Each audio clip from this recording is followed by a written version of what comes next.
বাইরে একটা শুয়োরের শুয়োর বলা যদি গালি হয়, একটা বেশ্যাকে বেশ্যা বলা যদি গালি হয়, কালো রঙকে কালো বলা যদি গালি হয়, দেন এই গালি আমি সারাদিন দেব। গোরখোদক আব্বাসরা জিজ্ঞাসা করেন, এই হারামজাদা গোরখোদক আব্বাস, তোর বাপ কবর খুঁজছে, তোর বাপ দপ্তরে আসিল, তোর বাপ পুরি বেচছে, তুই হারামজাদা কেমন অর্ধেক শাহজাহানপুরের মালিক হস? জিজ্ঞাসা করছেন আপনারা? কেউ করেন না।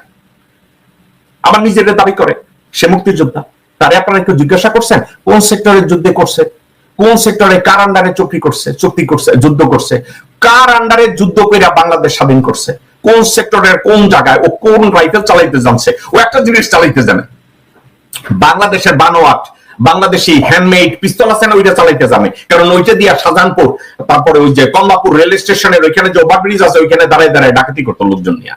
আমি মির্জা আব্বাস গোরখোদক আব্বাসের কথা কইতেছি। আমি যদি ভুলে মীর আব্বাসের নামের সাথে মির্জা বইরা ফেলাই, আমারে মাফ করবেন। আমি যদি মির্জা আব্বাসের নামের আগে যদি আমি কখনো মির্জা শব্দটা যোগ করি, সেটা হবে বাই মিস্টেক।